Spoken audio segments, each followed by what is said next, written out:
Coming up on this episode of Common Denominator. Genetics loads the gun, but lifestyle pulls the trigger. Hi, and welcome to Common Denominator, where we focus on human connection and what brings us together. I'm Moshe Popack, and today, improving your diet and preventing type 2 diabetes. According to the CDC, approximately 96 million American adults, more than 1 in 3, have prediabetes. Of those, more than 80% don't even know they have it. If untreated, prediabetes can lead to type 2 diabetes, which affects over 30 million Americans.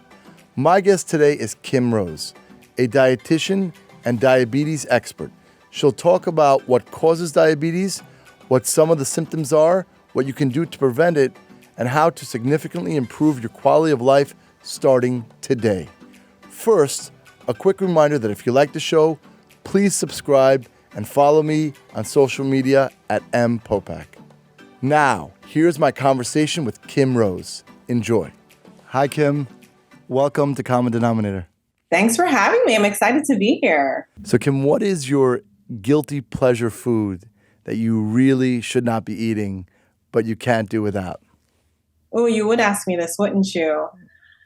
I have a special affinity, and I'll be honest with you, for anything crunchy. So right now it's chips.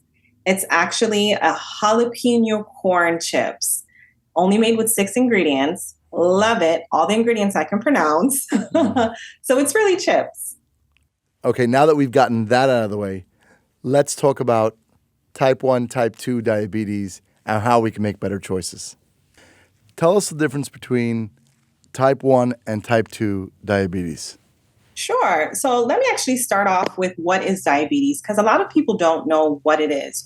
So diabetes is the inability to use food that you eat for energy. And specifically, this food is called carbohydrates. Some people may know carbohydrates to be sugar that we see all over the media, on the news. When we go to our doctor's office, they're saying reduce your sugar. But the main difference between type 1 diabetes as well as type 2 is type 1 is considered to be an autoimmune condition. So it's a condition that you were born with, where your pancreas, which is an organ that every person has in their body, is not working as it should. So the pancreas produces a hormone by the name of insulin. And I want people to think of insulin as a key that unlocks the cell to allow sugar to enter the cell to be used for energy. So with type 1 diabetes, the pancreas is not producing any type of insulin whatsoever. In type 2 diabetes, it's a condition that progresses over time. So as we age, as we are exposed to certain things in the environment, the pancreas becomes tired. And because the pancreas is tired, it says, you know what? I quit doing my job, or I'm not doing my job as efficiently as I once was. So I know you talk about sugar, and I always wondered this, like kind of like the myth of sugar and the background. Are some sugars good for you, just in general? Are some sugars good for you and some not good for you? Is that, and some give you energy? What's the idea with sugar? Sure. So all sugar, whether it's naturally occurring, such as sugar found in fruits, or whether it's added to the foods, such as sugar that's added to cakes and pies and desserts, it all gives the body energy. I like to tell people to stick to the naturally occurring sources of sugar, because that type of sugar is coupled with fiber. And fiber actually helps to slow down how quickly the sugar is digested in the body, versus the added sugar that's found in a lot of the cakes, the pies, the sodas, and the candy. They don't have any fiber added on to them. So when we eat it, what happens is our blood sugar spikes really high. And if we have certain risk factors for diabetes, that may put us at an increased risk for developing type 2 diabetes.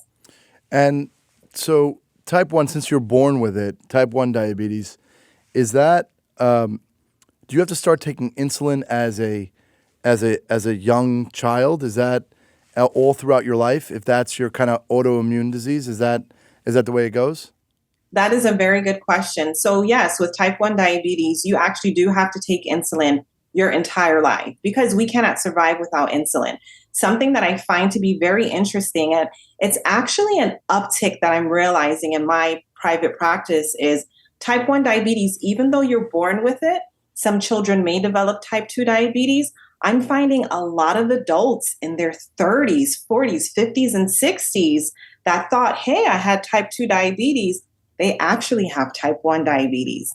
So it doesn't just affect children, it's now affecting adults as well. And that could be due to a variety of things. It could be due to the environment, certain genes in your genome pool. So a lot of individuals that once thought they had type 2 actually have type 1.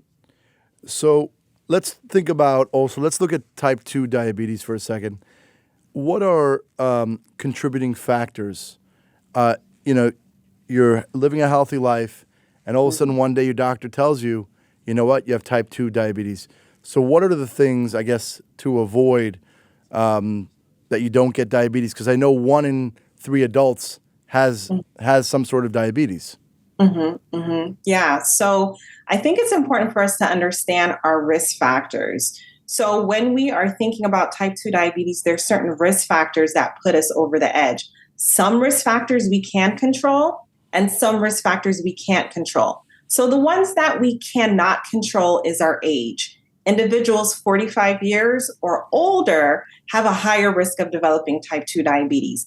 Another one that we can't control is our race. So individuals that may be African American or Alaskan Natives or Hispanics may have a higher risk of developing type 2 diabetes. So those are the risk factors that we cannot control. The risk factors that we can control that I like to tell people to focus on is, number one, our movement. So a lot of people say exercise, but I like to say joyful movement, because when you tell people, oh, exercise, there's preconceived notions and many people think exercise is a negative thing. So you can control how often you move. Another thing is food.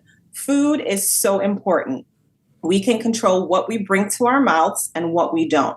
So what I like to tell people earlier when I was saying, if you do choose a sugar source, definitely choose one that is paired with fiber, such as your fruit. Another thing is lean protein. So avoiding protein that may be deep fried and greasy. I know some people may say, well, I'm a type of meat and potatoes kind of person, and that is okay. Just take the skin off of the chicken, or even cut some of the fat from your red meat and choose lean red meat options. Another thing is sleep. So I know in the society that we live, it's definitely a go, go, go society, but there's a correlation between lack of sleep and high blood sugar levels. So focusing on those 3 factors can help to decrease the risk of developing type 2 diabetes. So when I think about, and I know you were mentioning before about that certain sugars have fiber, what's the actual benefits of fiber? Sure. As far as helping to negate diabetes. Sure. So fiber is a type of carbohydrates. So carbohydrates, there's 2 types. There's ones that can cause our blood sugar to be elevated, and there's one that can actually control how high our blood sugar is after we eat. So fiber is a type of carbohydrate that is not digested in the human body. And depending on what type of fiber you consume, it can actually help to prevent blood sugar spikes. So you may be saying, okay, well, I don't have diabetes. Why is this important? The reason why this is important is because more research is coming out and showing, even if you don't have diabetes, you need to be careful of the sugary stuff that you're eating. So fiber actually helps to negate how high your blood sugar level spikes, and it can assist in colon health, and it can make you feel full for a longer period of time. As it is, people don't eat enough fiber. So what I like to tell people is get the most bang for your buck. Start increasing more fiber into your diet. I know fiber is not sexy, but your body's going to love it. Your blood sugars, your waistline, your colon is going to love it. And it just has so many health benefits that include better blood sugar management and beyond. If you're just joining us, you're listening to the Common Denominator podcast. My guest this week is dietitian and diabetes expert Kim Rose, who's giving us the blueprint to start eating better and living healthier right now.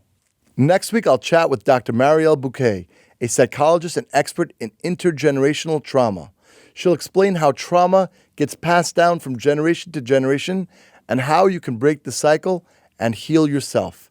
If you're suffering from trauma, this is a can't miss episode. Make sure to subscribe so you don't miss it. Now, back to the show. Let's say you're diagnosed with type 2 diabetes.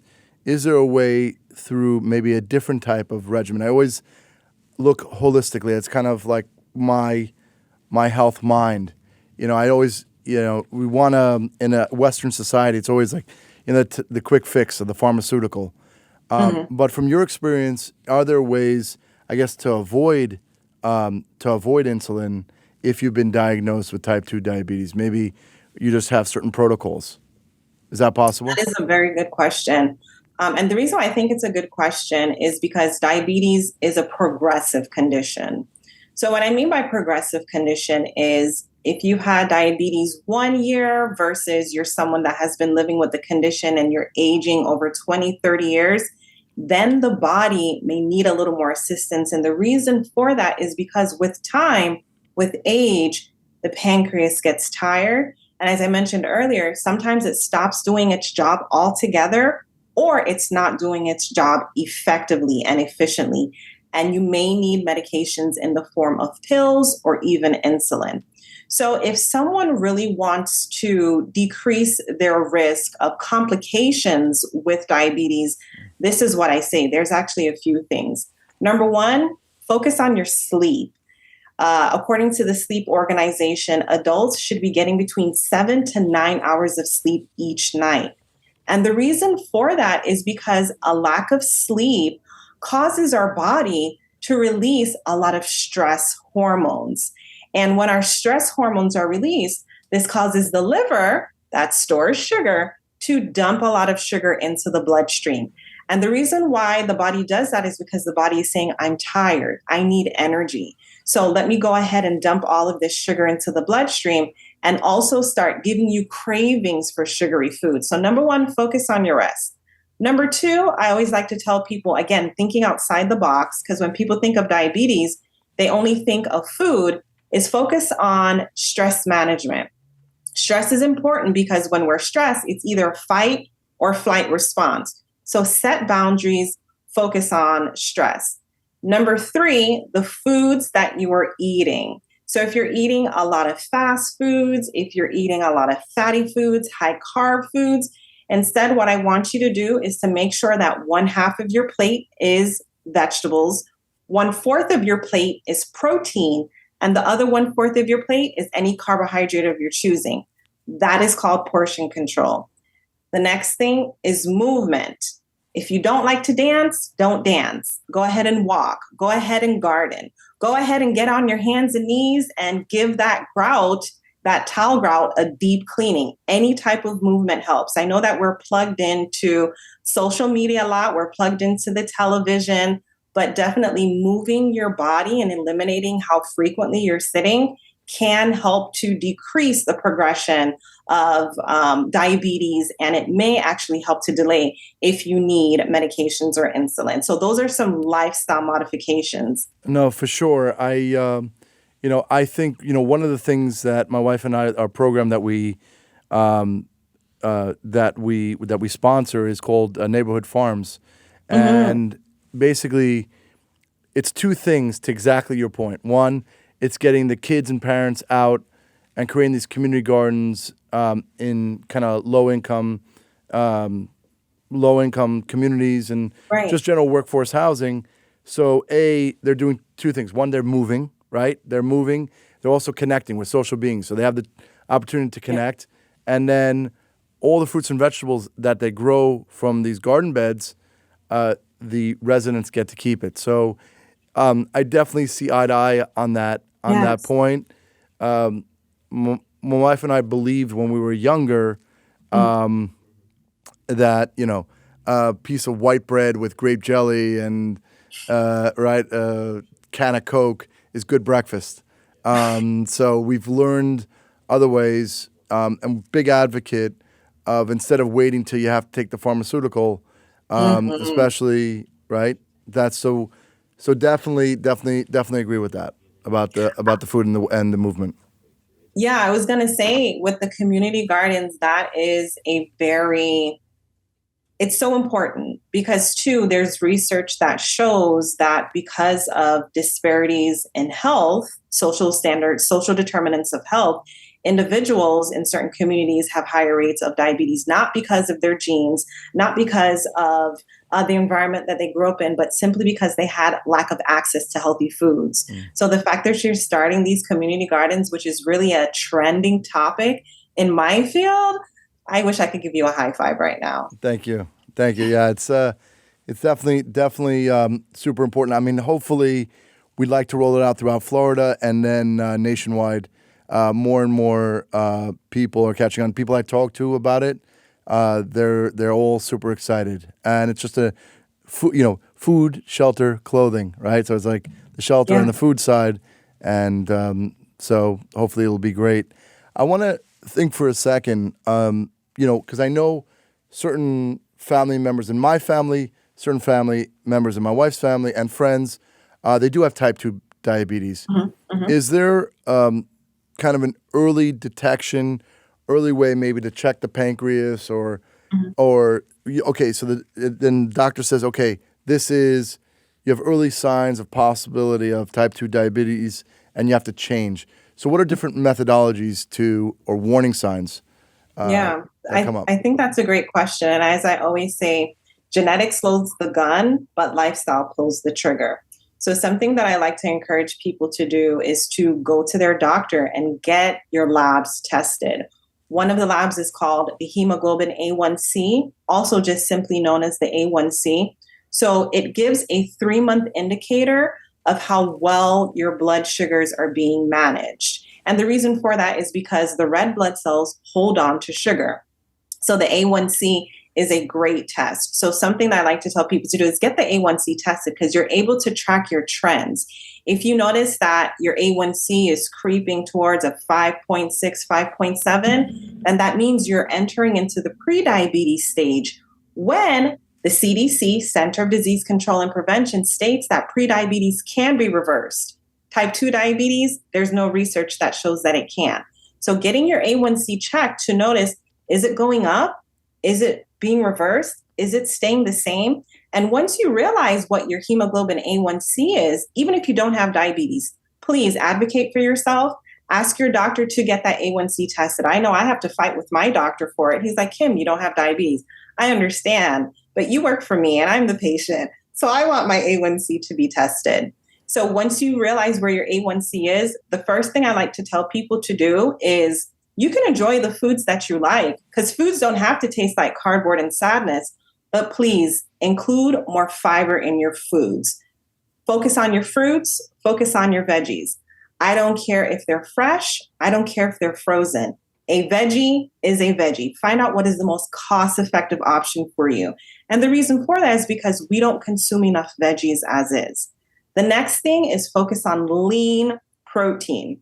So again, if you can take the skin off of the chicken, and the reason for that is because in the society that we live in an obesogenic society.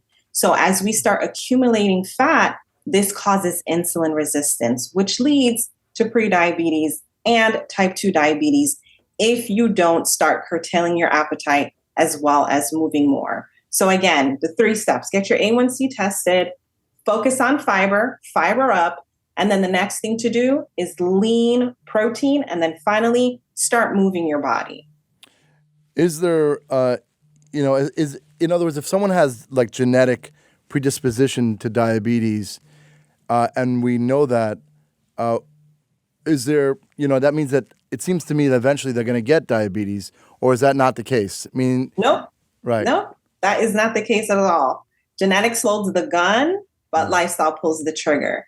So some people may have a genetic predisposition to, think of it, breast cancer. Not everyone in the family can get that BRCA gene or that breast cancer gene. And it's the same thing with diabetes. You do have the genes that give you an increased risk, but if you're focusing on all the other things that I've mentioned, that does not mean causation, does not mean correlation. So it doesn't mean you're going to get diabetes. You can actually keep it at bay. I know for me, in, I guess, North America, there's more and more conversation about obesity, and it really is something that I think about a lot. If you had your wish list of how to eliminate that, because the trend, if you look back 5 years ago, 10 years ago, 20 years ago, 30 years ago, we just seem to be trending more and more of our population to the obese side. What can we do materially as a society to change that pattern? Okay, so there's a few things. One of them, some people may be mad at me, but the first one that I think is to start the next generation off very young. So I know the generation that, the Gen Alpha and also the Gen Z, they're very much plugged into their phones. They weren't raised like I was as a kid, where my parents would force me to go outside and go climb the tree and go in the swimming pool, get some physical activity in. They are very plugged into social media for hours upon hours, and their lifestyle is sedentary. So I think it really behooves the parents to, hey, go outside, get some movement in. The second thing is these fast food establishments, which are very popular, very convenient. But I think taxation, like I know in some European countries, I know some people may be mad. In some European countries, the taxes are very high on a lot of these fast foods because the government in some of these European countries realizes how detrimental it is to the health of the next generation. So I think maybe even taxing them a little more.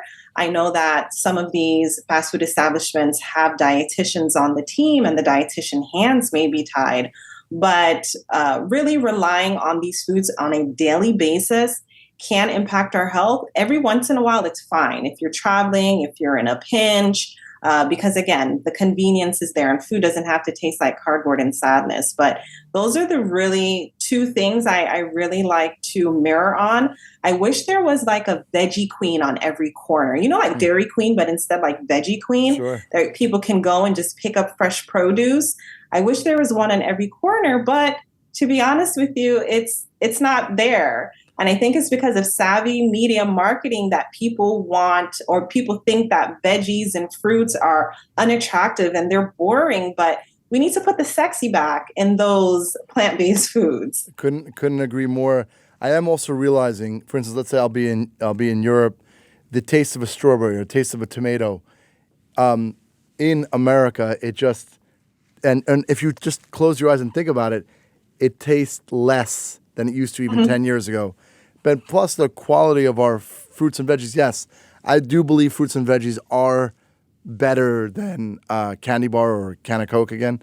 But also it would be great for everybody to have their own like community garden and plant their own herbs, or everybody can do like a windowsill. We have all these technologies, so it would be great. But tell me, I did read that there are some new advances in dealing with type 2 diabetes.